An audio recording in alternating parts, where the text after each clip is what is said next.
आज आप लोगों के बीच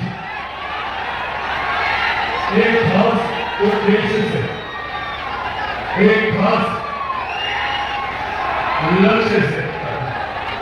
खास लक्ष्य से आप लोगों के बीच आया हूं। आप सब जानते हैं कि बिहार में अब कुछ महीनों के बाद बिहार में विधानसभा के चुनाव होने वाले हैं और ये चुनाव निर्धारित करेंगे हम लोगों के आने वाले 5 साल का भविष्य। ऐसे में जब हम लोग इस चुनाव की दहलीज पर मौजूद हैं, कई ऐसी जानकारियां हैं जो मेरे लिए आप सबके साथ साझा करना जरूरी है। आज भी आजादी के 75 साल के बाद भी आज भी हम लोगों को इस बात की तकलीफ होती है कि भैया क्यों बनिस्बत बाकी राज्यों के हमारा बिहार एक विकसित राज्य नहीं बन पाया। क्यों आज भी छोटी छोटी मूलभूत जरूरतें हम लोगों के लिए सबसे बड़ी समस्या बना हुआ है।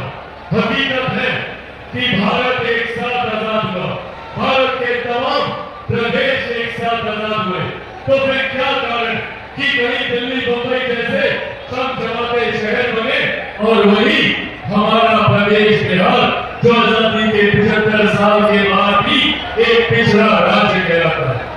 कौन लोग जिम्मेदार है, किनकी जवाबदेही है? ये चुनाव वो जवाबदेही तय करने का समय है।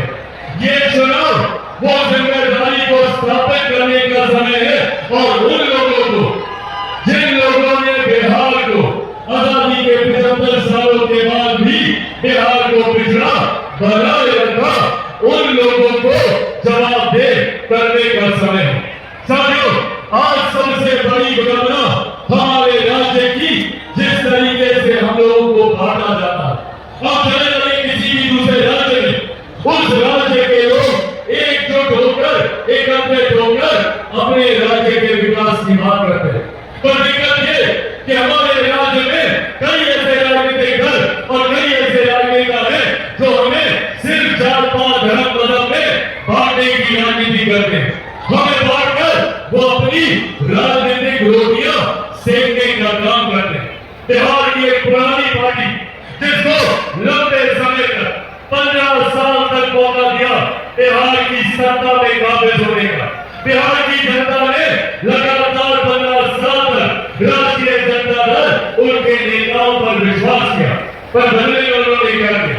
बदले में हमें सिर्फ जात पात धर्म मजहब में बांटने का काम किया। वो बांटते गए, हम बढ़ते गए। वो अपनी राजनीतिक योजना से